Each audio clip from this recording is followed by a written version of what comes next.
So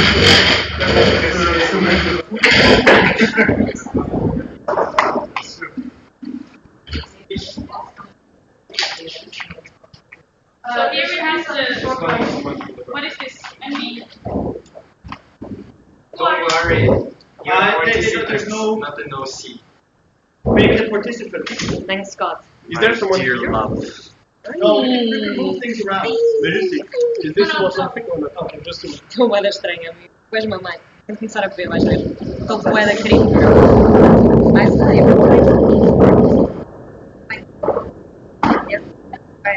Tu vas aller chercher.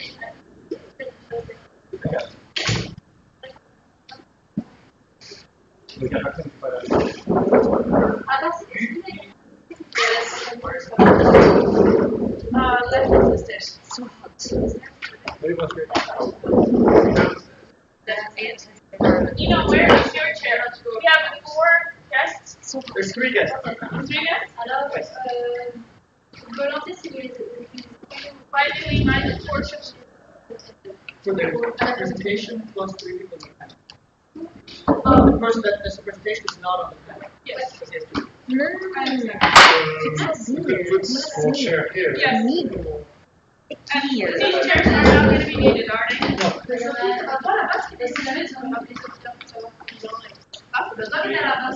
Ouais, mais après, on m'a dit qu'ils sont Here, because it looks.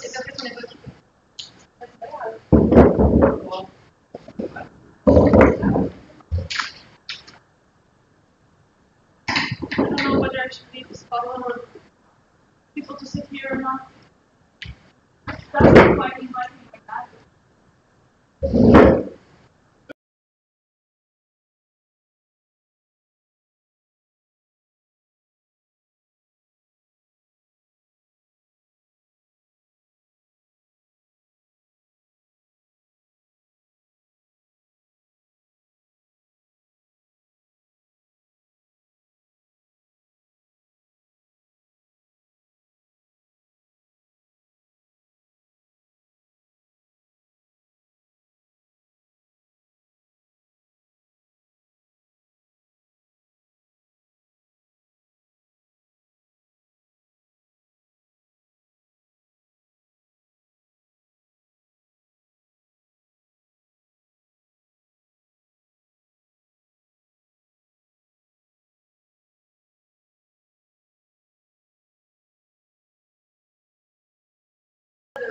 Nino?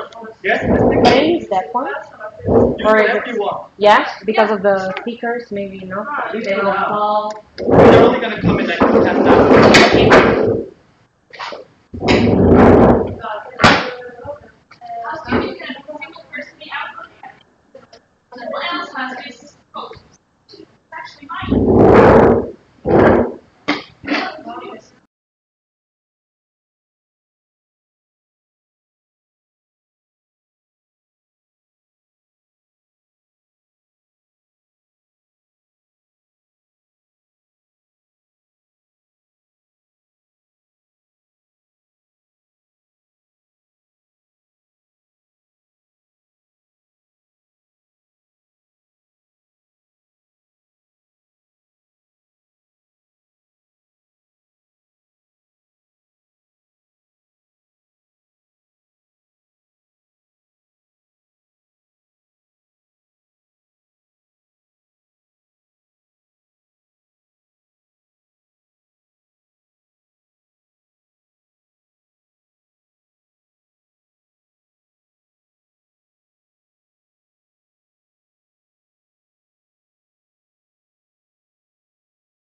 Very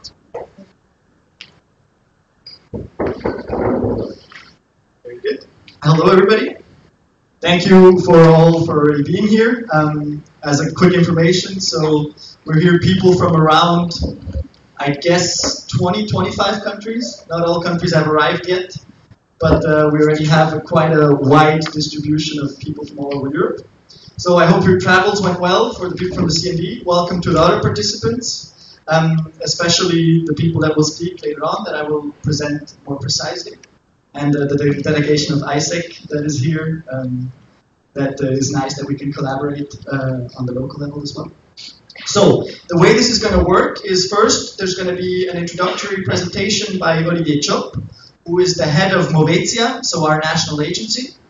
And so he will present about the situation of exchanges in Switzerland, which is a particular situation, and also the job of a national agency and what they do here in Switzerland.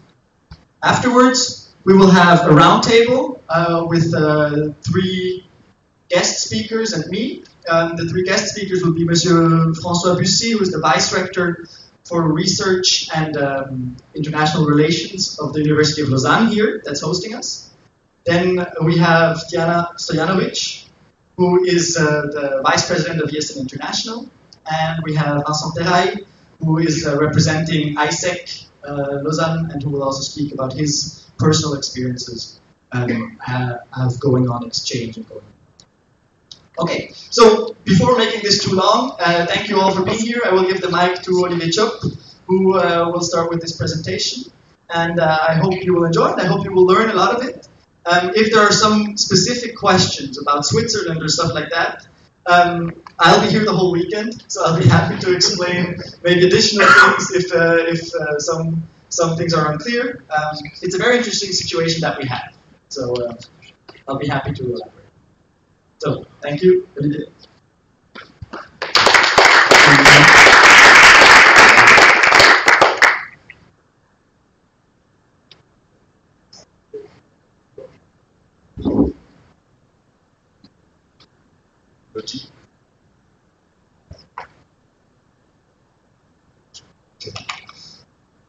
Good afternoon. I have a few minutes to make promotion for Switzerland and the agency and its programs, and I'm very pleased to be here. A few minutes, but because afterwards I have to meet my collaborators and workers at Bern. We have the Christmas party, and I became the order to be on time and not too late. Okay, sorry not to participate to the meeting and the discussion afterwards. I want in 10 minutes to present a panorama of the Swiss solution, tourist solution, and also what we do in Switzerland in national mobility and exchange also, and to give you the information and the idea to make mobility with Switzerland because of the non-association to Erasmus Plus, some people or some country, they have the impression that it would be not more possible to make cooperation or mobility with Switzerland. It's not the case. It's quite difficult, but it's not the case. We are very interested in mobility and exchange program. The title of my report is The Way Forward to Implement National Strategy for Exchange and Mobility. I will speak not only about higher education institution, but all, because our agency covers compulsory school, adult education, VET, upper secondary grade, and higher education. We are a global agency to promote mobility and exchange for all the scholar degree. It's important because in other countries, they are agency only for higher education or for compulsory school or VET school. But that's our interest to have the overview of all the possibilities. Okay. I'm fond of your title meeting, added value, because we work for mobility and exchange. And for us, it's important to say at first when we meet people or meet actors, or to say why it's so important to make exchange and mobility, and we type a list of skills about language, intercultural, social, preparation on labor markets, but also for the institution, for the economy, and for the society. It's important to recall that skills and added value are very important for the person, but also for the economy and for the institution to promote mobility and exchange. But you know that, you're an actor of it. Okay, national agency, we have a mandate of federal and cantonal authority. You know about this political system of Switzerland, very complicated, with state, canton, it's amazing. It's not easy to have repair and to work with this, but it's very tremendous. Okay, we become mandate and budget from federal and cantonal authorities, and we give information, promotion, evaluation, implementation, and money for all the degrees which all actors which are doing mobility and exchange. It's so easy. The team, perhaps you know the person I've highlighted, Amanda Kramery, is responsible for higher education. If you have questions or interest, you can also write to her. You find his coordinates on the site. We have two goals, two frameworks. The first is something new. It's a national strategy. The first time we have in Switzerland a national strategy for exchange and mobility. We don't have law or other juridical text. That's the first. It has been approved from 1 month now, and also a federal message for the promotion and of the international mobility for the 3 coming years. That's our 2 frameworks. Afterwards, we have to do our job. People who know German, I love this caricature, and it expresses the difficulty we have in Switzerland with national, international, with the political parties. Deutschland is the French part of Switzerland, of Dutch. Okay, in Switzerland, every canton is responsible for exchange and mobility, and there are so different degrees of participation for mobility. These are the numbers only for upper secondary degree, vet and compulsory school, not higher education. And you see that cantons, which is, for example, the cantons where we use 2 languages, like Fribourg and Valais, German and French, they are in advance. And other cantons, the pragmatic part of Switzerland, in the central Switzerland, they are also with 1% of students of schools who make exchange or mobility. There are very low numbers, and our goal, one target for us, is to increase these numbers to reach about 10%, and we have a vision. I will explain afterwards this vision that every young person in Switzerland have to make a mobility or an exchange project in his school long life courses. That's for national. Okay, for international, we have a special program for Erasmus+. That's a new name, Swiss program for Erasmus+. We have another target now to develop program in international with a beyond Europe. It's something new. And we are active in mobility and cooperation. In mobility activity, this Swiss interim solution, they still go to 2020 now. That's the decision of the parliament now. We make a special solution for to sustain mobility, ingoing and outgoing. I won't enter in the details here. If you have questions, there are some people who can all the weekend to answer your questions. But okay, the message is it's possible, because some agencies or countries, they believe that with our status out of Erasmus+, it was not more possible.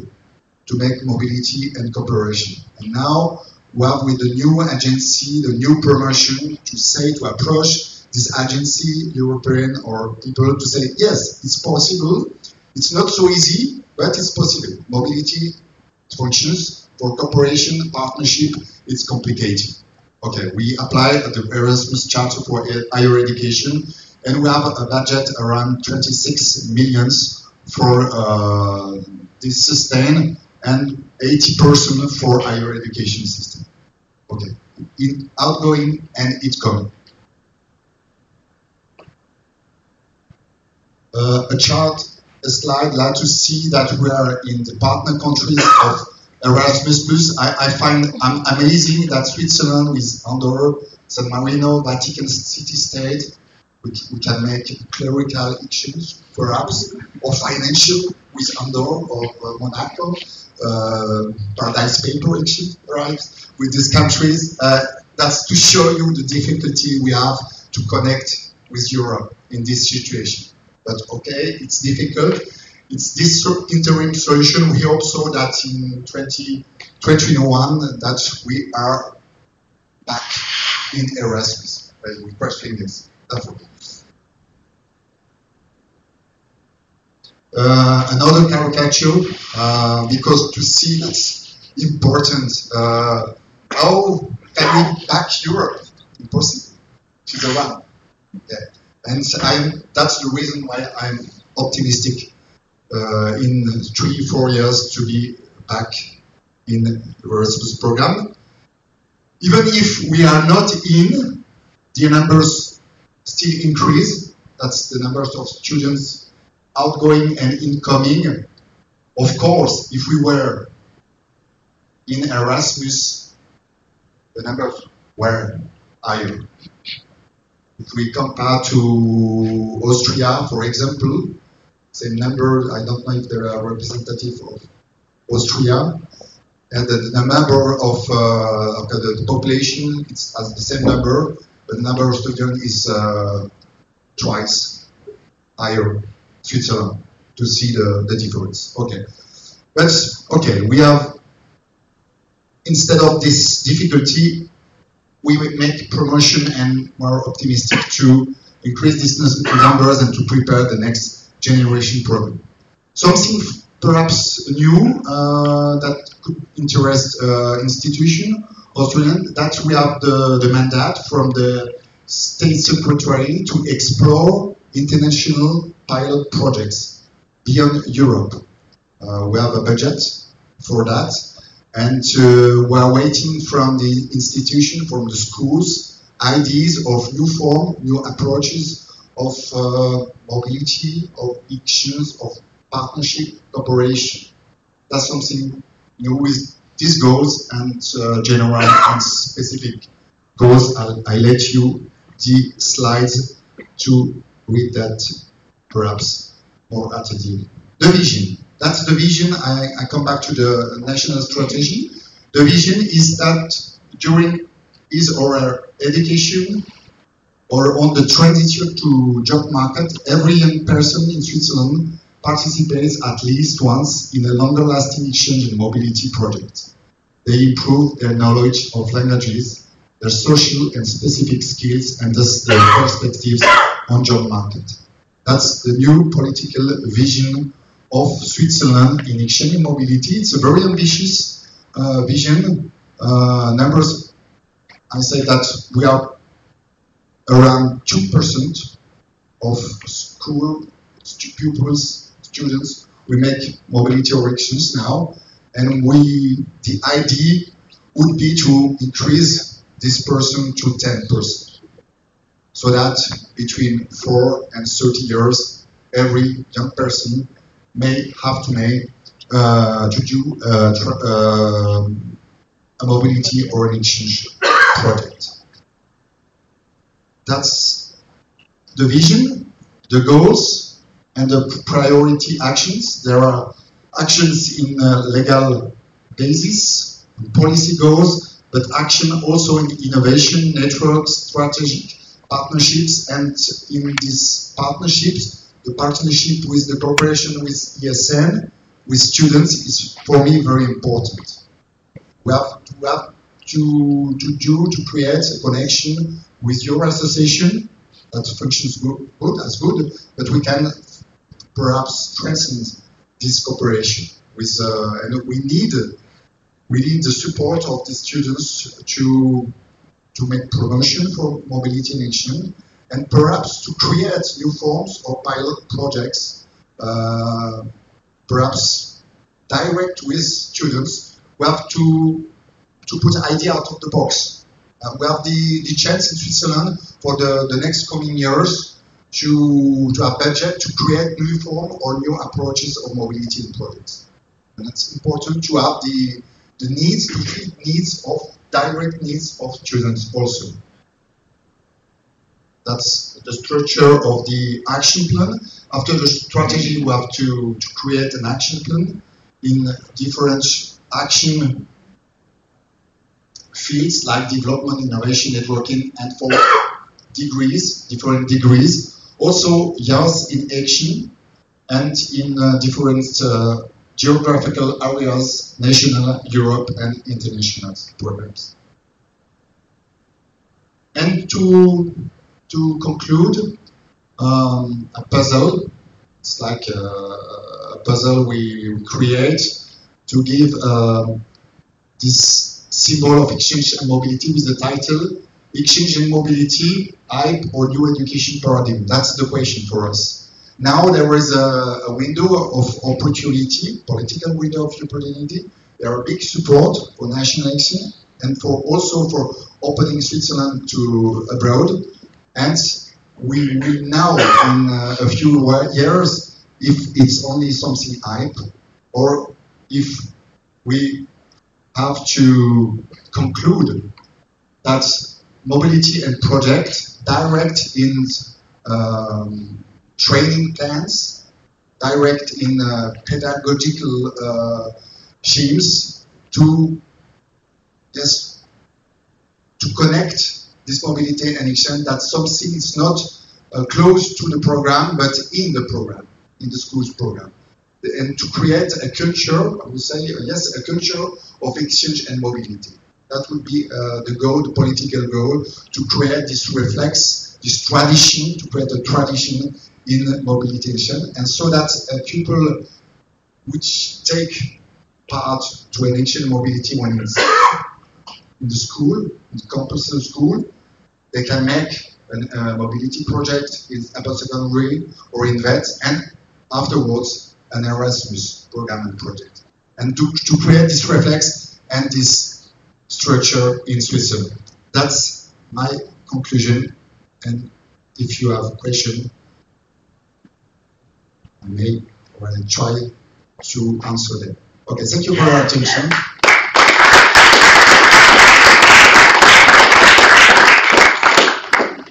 So, are there any questions already from you? Again, if some Switzerland what a canton is, maybe not everybody knows. I'll be happy to explain throughout the weekend. But maybe if you have some questions, maybe now that you have somebody from a national agency here, is there anything? Yeah. Patricia? Hello, thank you for your presentation. I'm Patricia from Portugal. From what I saw, when you got out of the Erasmus program in 2014, you kind of adopted the same structure, right? Because you have youth in action, you have vets, and we have the key actions that englobe almost the same as you have. But what are the main differences compared to the other program that you had and that you have now? Okay, mobility, there are no differences. In mobility, there are no differences. Cooperation is quite difficult because we depend on the decision of other countries and agencies. Schools or institutions, they may take part, or they give the interest to take part of a program or cooperation program, but it depends on the decision of the other country in Europe or the agency. That's the difficult, and the difficult is also the framework is fast the same. We try to offer all the conditions, but it depends on other countries, other agencies in cooperation, not in mobility. and it depends on budget and financial because we are limited in this financial. But the good to know that now we are not on the top of this budget. We have a frame also to arrange between this target and with the promotion and the idea we have to contact all the countries. Priority is the countries that are close to Switzerland, but all the countries of Europe are in interest. But it depends on the institution, on the university, of the schools. That's their goal, their purpose to present projects. We bring a financial sustain, but it's not agency Movetia we decide that we make this cooperation or not. And what about, can I ask a double question? Is it okay? What about the students that come to Switzerland? How do they, how does it work in terms of funding? We bring the financial sustain also, but it's so limited because Switzerland is an expensive country. I know that's difficult. And another difficulty is also with the permits, with the authorization in a few cantons, but it's possible. There is a symmetry between outgoing, ingoing in higher education system functions as well. Now, if a person from the University of Lausanne may ask concrete, perhaps. Maybe very briefly about students. I can get you on camera. Sorry, it just matters. So maybe a quick presentation. Who you are? I'm the head of the International Relations Office here at the University of Lausanne. Very briefly about students who want to come here to Lausanne. They can get funding from the Swiss authorities. So the incoming students are given a scholarship by the university. So we finance our outgoing and incoming students. If that answers your question, I guess. Yeah. Thank you.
have a new job? I mean, job interview is unexpected situations. It doesn't really happen the way you want, so I think I learned that I'm better prepared to those situations. Prepare for the unexpected. Good. Maybe Tiana as well. So maybe more generally, like he already brought up some numbers for the employability of people that went abroad. Yeah, maybe something to add in that. Yeah, I was thinking now as you were speaking, it's interesting this study, the Erasmus Impact study, I was reading it actually on the way here. And what I was just thinking right now is that what is actually, I believe, so valuable in these people who have been abroad is that in a very short period of time, they needed to adapt to the new environment. So they needed to kind of, create home for themselves in a very short period of time, or maybe 6 months or up to 1 year. So in this fast-changing society, it is actually what is valuable in these people is that they also adapt to change very, very fast. And in this globalized world with a lot of competition, you need someone who can come up with new ideas fast, who can come up with solutions very, very fast, and who contribute to the company or to the institution in this way. So it's a combination of this creativity that we have been mentioning before, but this creativity comes from seeing different perspectives, because if you stay in one place your whole life, then all you know is this one place. You don't get to see different perspectives. Your opinion is never challenged. Your ways of seeing the world are never challenged. And all of a sudden you're there with 20 different cultures sitting, and everybody sees the world in a different way. So understanding that there might be different perspectives also, you become critical yourself towards things, and you just start to think in a bit different way. And I think this is very valuable, because the society is very complex, and having the ability and the sensitivity to understand different realities is very important. And I think this is valuable for any employee. So as promised, if there are maybe some inputs from you, just maybe a quick survey. Who here went on exchange, or who here went abroad? Okay. What? Yeah. Who here went twice abroad? Who here went more than 3 times or more? Stop showing off. Yeah. Okay. We're not. It's not a competition. But okay. But as you can see, also one of the points that we had, once you go abroad, this is like one of the points of yes and moving Europe is like taking the first step abroad. Once you take the first step abroad, you go again and you go again. You kind of get addicted to it at a certain point. It is very easy. Okay, so I think you had a question or input.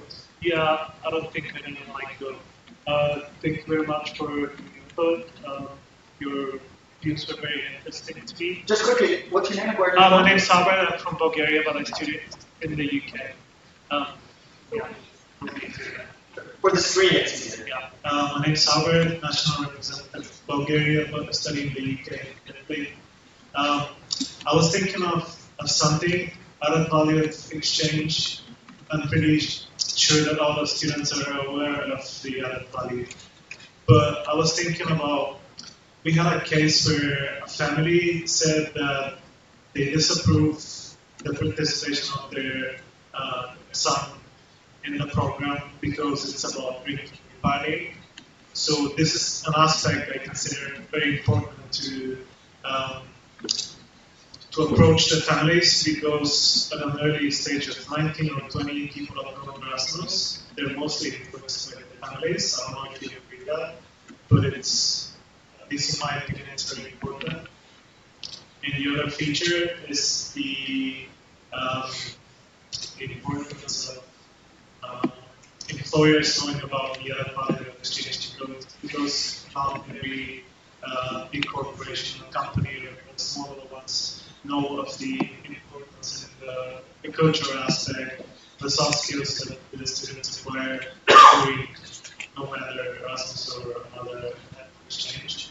So I'm just bringing it up here. If you guys can think about any approaches that we can use, or any further research or room for improvement towards families and employers, because their student is just a middleman, but first they're influenced by the family, and then the final goal is to get a great job eventually. I think Kiara had a comment. Yeah, I'll start from the second question.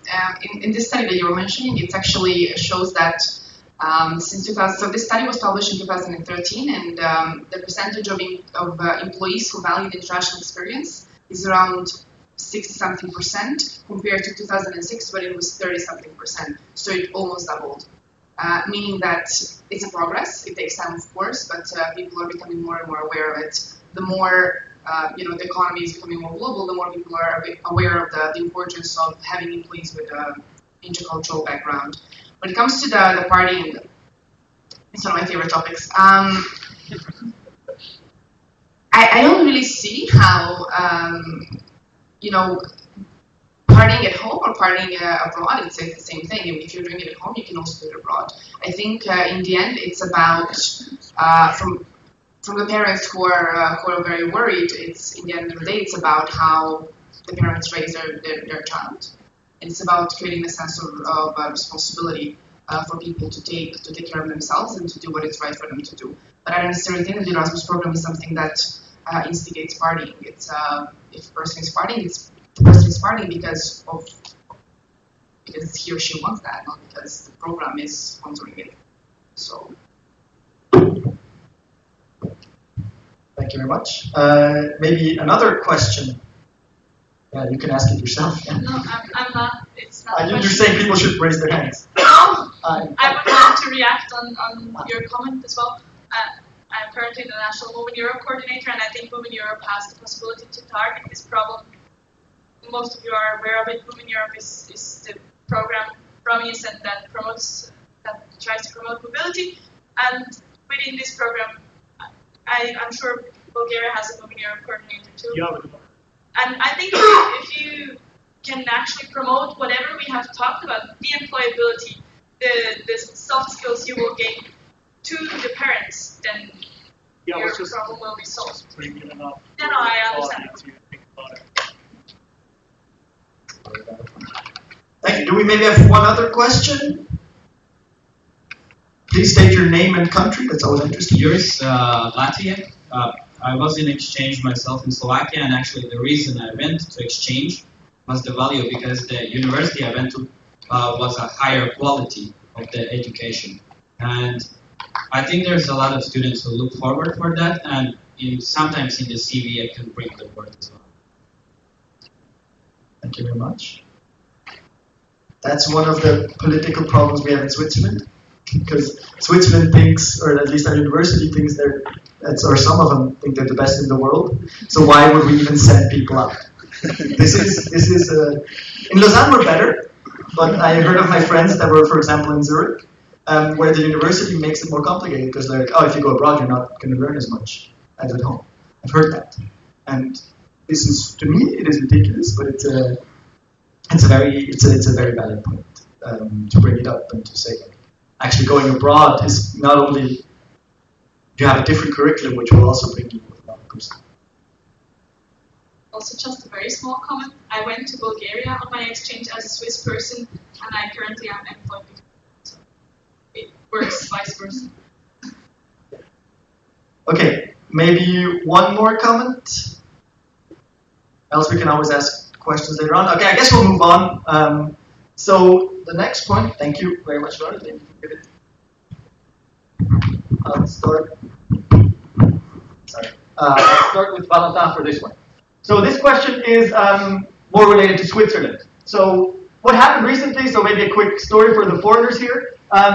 So Switzerland, it was presented maybe very briefly before. So Switzerland got kicked out of the Erasmus Plus program, or they were not in Erasmus since 2014. And so Switzerland had a yearly solution every year where they funded it again, but it was a transitory solution. And we were actually promised to a certain degree that this was just a permanent situation, then we would join Erasmus Plus again, except that the politicians didn't really see the need to immediately rejoin Erasmus Plus. So this is why Switzerland is not going to join Erasmus Plus until the end of the program in 2020. And just recently, there were discussions about just continuing the solution for the moment of Switzerland, or as before we said, Switzerland pays for outgoing and incoming students, and where the student mobility kind of works pretty well, but key action 2, key action 3 are put very much to the side. This discussion actually, large parts of the parliament wanted to even defund that. Helvetia, you had the head of the national agency before. 35% of the parliament voted to kill the national agency in Switzerland. Voted to kill, well, to defund. So these 11 million that are going to the national agency, useless. We should not spend them anymore. It was not well thought through, to be honest, because that money is still, somebody has to do their job. But anyways, what I took out of that is going abroad, going on exchange. For us, it's very easy. For us, it's very clear. Like, this is so important. There's such a big added value.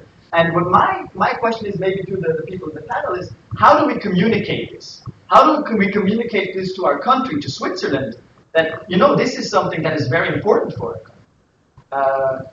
And I mean, of course, you to your own countries as well, but we in Switzerland particularly have a need to communicate about why this is so important. Yeah. So to me, there is two main points. First one is about Switzerland's international outreach. So you guys know that Switzerland is famous for money, for the mountains, chocolate, and so on. But maybe you don't know that Switzerland is the most innovative country in the world. It has been ranked first for years. So when you go abroad, you are kind of ambassador of Switzerland. So you contribute to the outreach of the country, and it's very important. And the other point is, when you come back, you can bring your knowledge, you can bring what you learned. That was the example of my job interview. It was very curious to know how they run this technology there, and how can we apply this one here. So for example, if we want to stay first most innovative, maybe we should see what they do around us. Yeah, and today, like, hot topic is digitalization, sorry. I think Switzerland is not really prepared compared to Asia or like other European countries such as Estonia, for example. So yes, these are the two. Do you maybe have doing it this way around? Well, this is an outsider maybe input, but maybe for you, from how would you communicate this to the country? Of the importance. Well, I guess one of the things that you mentioned, the absence of the opportunities coming from the KA2 and KA3 that you don't have. I think this is has a lot of value. A lot of NGO like yourselves could benefit from opportunities if you have the access to them. And I think it's also about empowering them this way, not only through their individual mobility programs or going abroad to study or ET or whatever, but it's also through participating in projects and with peers across Europe. So I think this is one of the important things, and also the perspective of being able to once after 2020 to reach out to be able to have exchanges with the rest of the world. Thank you very much. Maybe a political comment. In fact, you mentioned that we've been kicked out of European programs in 2014 because of a silly problem, brain. And in the meantime, politicians did a very hard job in Bern to get back in the H2020 research program, but not for Erasmus. Why? I think the reason is because Switzerland gets much more than it pays for. Switzerland is always a matter of money. It pays for the H2020 program. Actually, they set up an association called U-Research in Bern, which has to make all efforts so that our researchers get more money than Switzerland pays for. Because Switzerland hates to pay more than it gets back. That's very important, because in Erasmus, the politicians don't see any reason to pay for something for students who go abroad for vacation, for drinking, for partying. You know, that's a beach effect. They don't realize that we are missing first very important programs, collaborative programs, you mentioned both. And also they don't realize what the feedback, actually what we can get back. It's not direct money, because you have to know that if we join Erasmus Plus from 2021, it costs about more than twice the current amount of money to Switzerland. And they don't want that, of course. They don't want to pay more because they feel it's going okay, because we pay for the students who goes out and in. So that's fine to them. And it costs less to the country.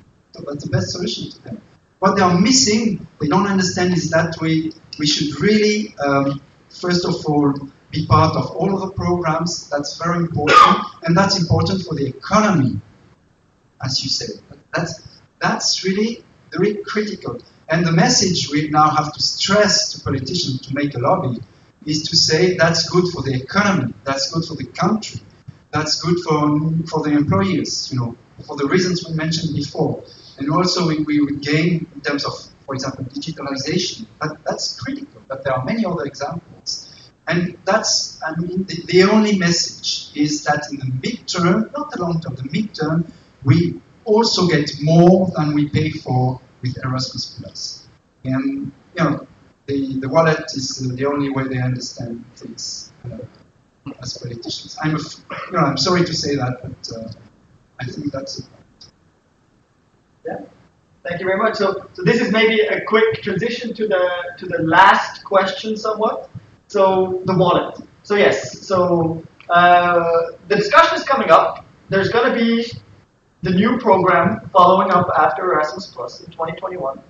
And Switzerland, actually, recently, right after these votes, also Switzerland voted to encourage our federal council that they have to start. I'm sorry.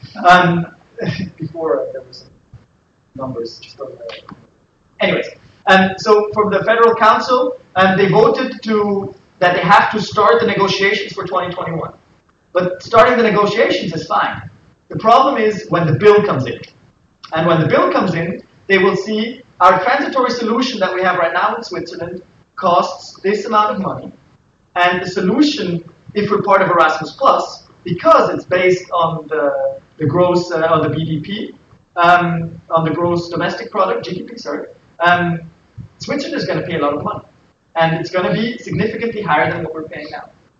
And already now, you already saw the federal council, the people in charge were like, yeah, well, once we have the receipt, once we have the money, good luck in finding elsewhere to take this money from. So this is, I guess, one of the big questions, and also maybe a question on how optimistic are you, or is this actually going to happen? Because everybody says we love Erasmus. Everybody says, oh, going abroad is great, and we also support this. Everybody likes it, but then how optimistic are you that we're actually going to find this money and that we're actually going to spend this money to rejoin Erasmus? You ask me? I ask you. Why not? I am optimistic because I have to be optimistic. If you don't do anything, you already know the results, I would say. So I think we really have to stress again and again what would be benefits for the society, for the economy, that's for the country in general. And people are now, they understand that we are way behind in terms of digitalization, for example, in some technical aspects. We have very good schools, but we cannot form everybody at that level. Also, and it's very important to get ideas abroad. And they might understand, but it's a huge work to do. But we should not stress too much on gaining cultural knowledge, personal development, and language skills that they don't care at all. You can do that on vacation. So it must be a different message. And I think it can be oriented toward the economy. Maybe, Tiana, something for you, if you have something to say, why we should join. You have also the feedback afterwards? Yeah. I'll let you. Okay, we'll open it up. Yeah, just to add up, okay, that was a microphone. Just to add up on what you were saying. is that when you're speaking and negotiating with the big sharks, the policymakers, you have to speak with numbers. And it would be interesting actually to have a panorama of the numbers when you joined the Erasmus program, so the number of outgoing and incoming students, and what is happening right now. I know that the previous speaker showed the graph, but it would actually be very valuable for you guys to compare those numbers. So before 2014 and afterwards, what is the perspective right now? I'll let him react first. We should not look only at incoming and outgoing students, but what else we did before when we had the opportunity to join other programs, like education programs, collaborative programs, for which we can only be a participant, but not a leader. And also, when we went out of the program, we couldn't anymore go to some universities we would like to still have access to. And that should be part of the numbers. And the new numbers are zero, almost, because we lost the possibility to lead programs. So we could lead before, we could be part of some programs, and now we cannot anymore until we really we are again part of Erasmus, so full partner. Yeah. Did you want to? I think it's important. I don't know how much you can back this up with numbers, but I think these collaborative projects really and programs are very important, especially because of this kind of best practice exchange and because of innovation. Through these kind of cooperation and partnerships is that where the magic happens. People share ideas and come up with new things, and innovation is always something that you said that you had. That you're maybe behind with digitalization and these kinds of things. So collaboration is important to learn from the others to come up with new things. So when it comes to innovation is, I guess, very much connected to the wallet. I would like to add a few things, and actually Tiana gave me a very smooth transition to what I wanted to say. So yes, and we have to recognize the fact that we are not living on a separated island anymore and in a country surrounded by high concrete walls. Everything right now is going more and more global, including business, even small businesses. The majority of small businesses have international customers already, and the idea that the economy can grow only by itself using just national, let's say, resources, I'm talking in a broad sense, is outdated. And this is especially true because of the innovation. And digitalization was mentioned a couple of times, so I wanted to highlight that actually Erasmus contributes to digitalization of higher education and the digitalization of Erasmus itself, actually, through projects like the online learning agreement and Erasmus Without Paper, of which ESN is a partner.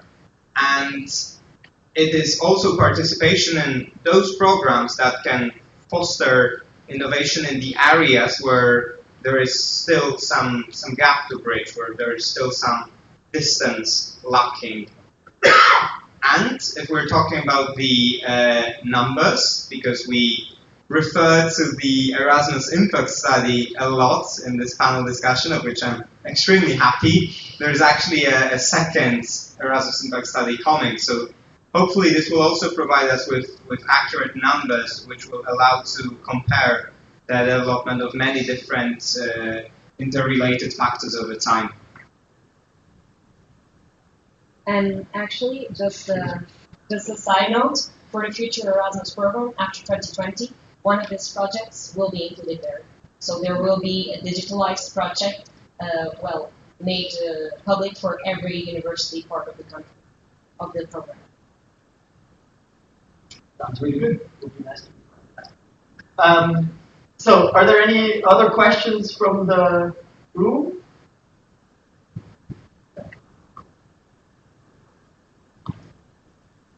My name is Daniel. I'm from Ireland.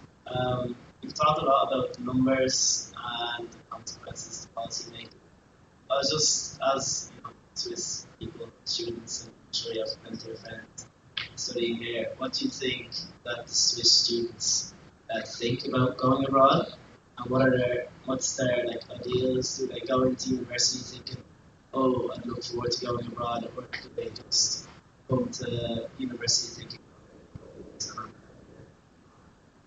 I'll maybe give that one to Valentin, because he told me this morning you didn't go abroad on exchange first, you only went afterwards.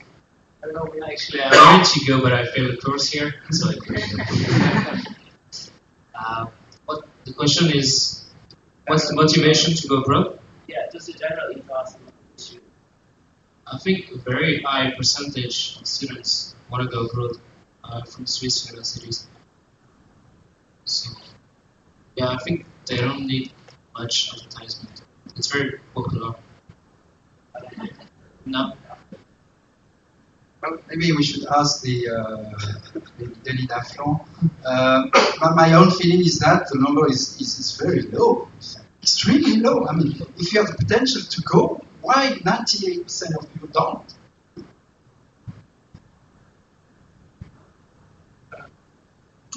I mean, we could have much more, as Fossabisi said. There are several reasons why they don't go, which are probably the same why they don't go in other countries as well. First is that sometimes the work is difficult to stop your job to go abroad because you don't. I mean, you have a scholarship, but it's not that big. Second thing is that we have to convince also the professors or the people who are in charge of some master program or bachelor programs to encourage their students to go abroad, to make sure that what they will follow abroad will be recognized in terms of credits. But this is also a challenge that we have in the office. So I think we try to reach about the number of 20% of students who have experience abroad. So of course it could be much more, I guess. Must be other reasons, but we see that some of the reasons why they go abroad is specifically what we discussed is the soft skills they can get abroad, and of course something that is sometimes seems so obvious, but it's the language skills, of course. We see that the employers also look for people who master foreign languages. Of course, in Switzerland, it's extremely important, German, but English as well, French. So this is something we forget, that the experience you gain abroad in terms of language is very much valued on the job market. But it's our job to make sure more and more people go abroad and to offer them the largest number of opportunities in terms of universities they can go to. All our students have a scholarship to go abroad. Mostly it's the case in all the universities. So they really have the framework is there for them to go abroad. We really have to push the students, but also the whole community, the professors, to visit. Quick reaction. Just to add something, I'm not from UNIL, I study at EPFL, but also a reason why people don't go is because they cannot, because EPFL requires high average. So if you are below the average, you cannot just go. So many people would go if they could. I just noticed something very interesting, that the first instinctive thing to say from Valentin was, yeah, people are mostly interested in going. Because once we do this, we tend to believe that everybody is like us. Everybody wants international experience. Everybody wants this kind of lifestyle. Everybody wants to, speak 0 languages and, to be able to say, the world is so small. But in the end, I think what we're failing to do is to understand that the differences people, it's not only cultural differences between different nationalities, but it's also the difference between people in our own town, our own city. Not everybody wants the same things. Not everybody is supposed to do the same things. So, and often when we come back home from these exchanges, we tend to be a bit pushy, say that you should do it, everybody should do it. And we also tend to, it happens very often that when you come back, you just friends that you've had before, you don't have them anymore because they don't understand you. And you're also you don't understand them anymore. So I think one of the important things as well is that this we're talking a lot in ESN about reintegration of students who went abroad, how you speak about your exchange, how you understand what happened to you, and what I'm feeling is that the people who went abroad also need to be educated to understand that some people just don't want it, and it's fine. It's fine too that not everybody wants it. We don't need to be all the same. Of course, the numbers should go up, and it's a good thing. But we also need to accept that. I think, Theo, maybe one last comment, because was a comment or question? You can also ask a question. Yeah. So Theo Whitwell, I'm British, but I grew up in Switzerland, so I'm present in Switzerland. I have a wallet question.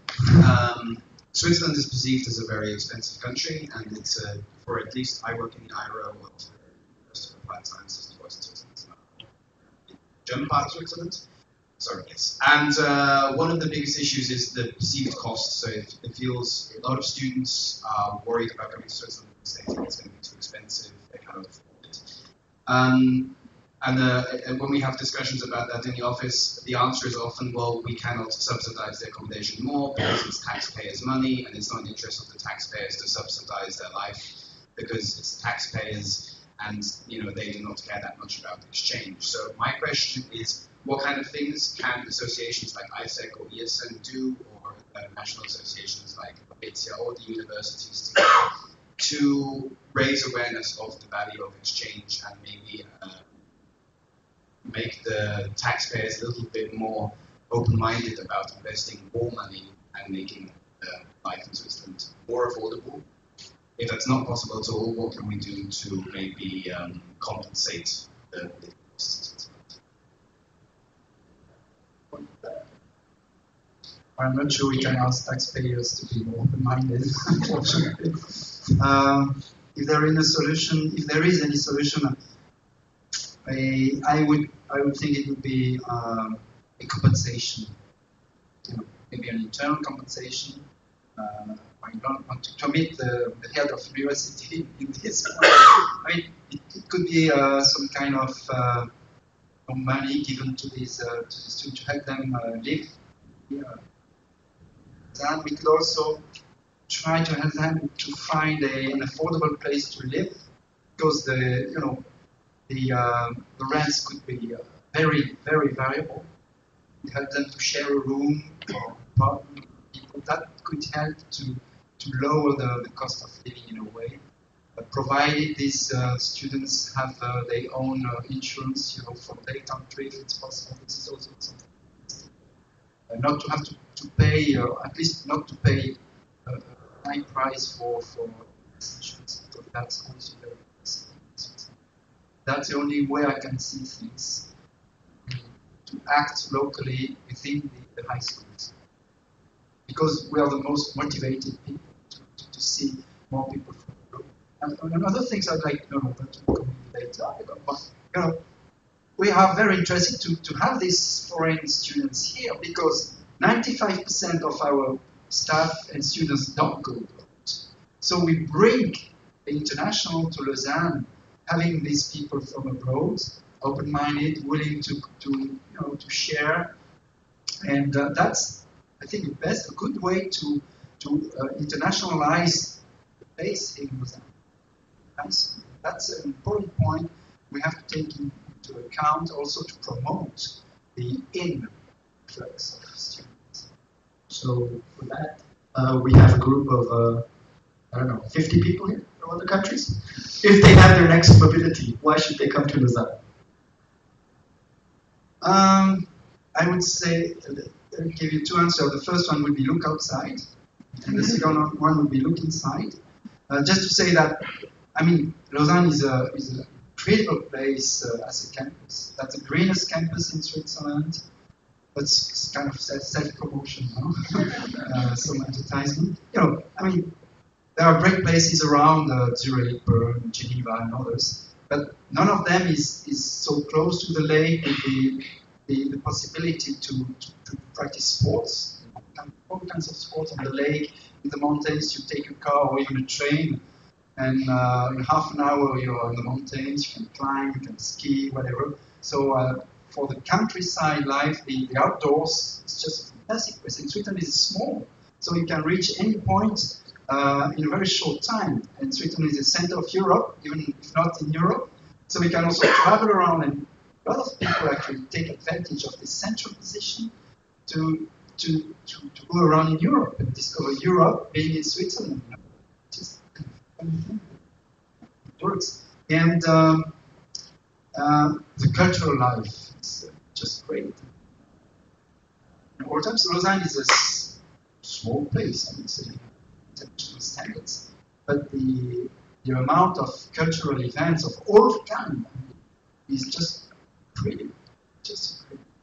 And yeah, we have good infrastructures. The cost of living is high, but on the other hand, we are well equipped in terms of buildings, in terms of research equipment too, that people can benefit.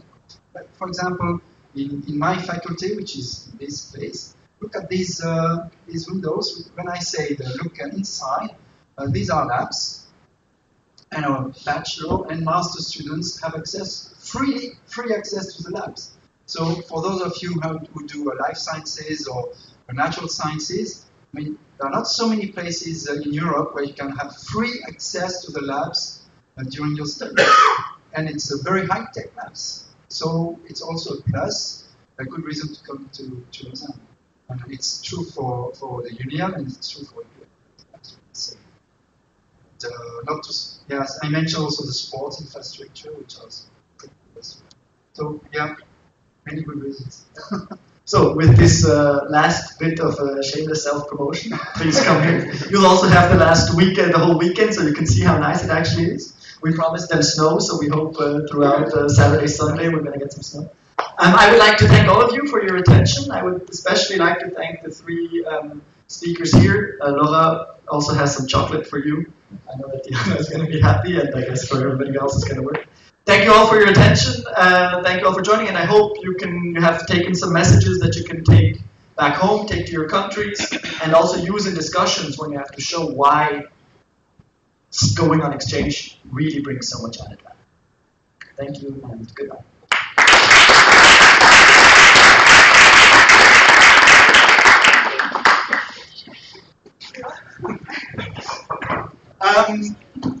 Yeah.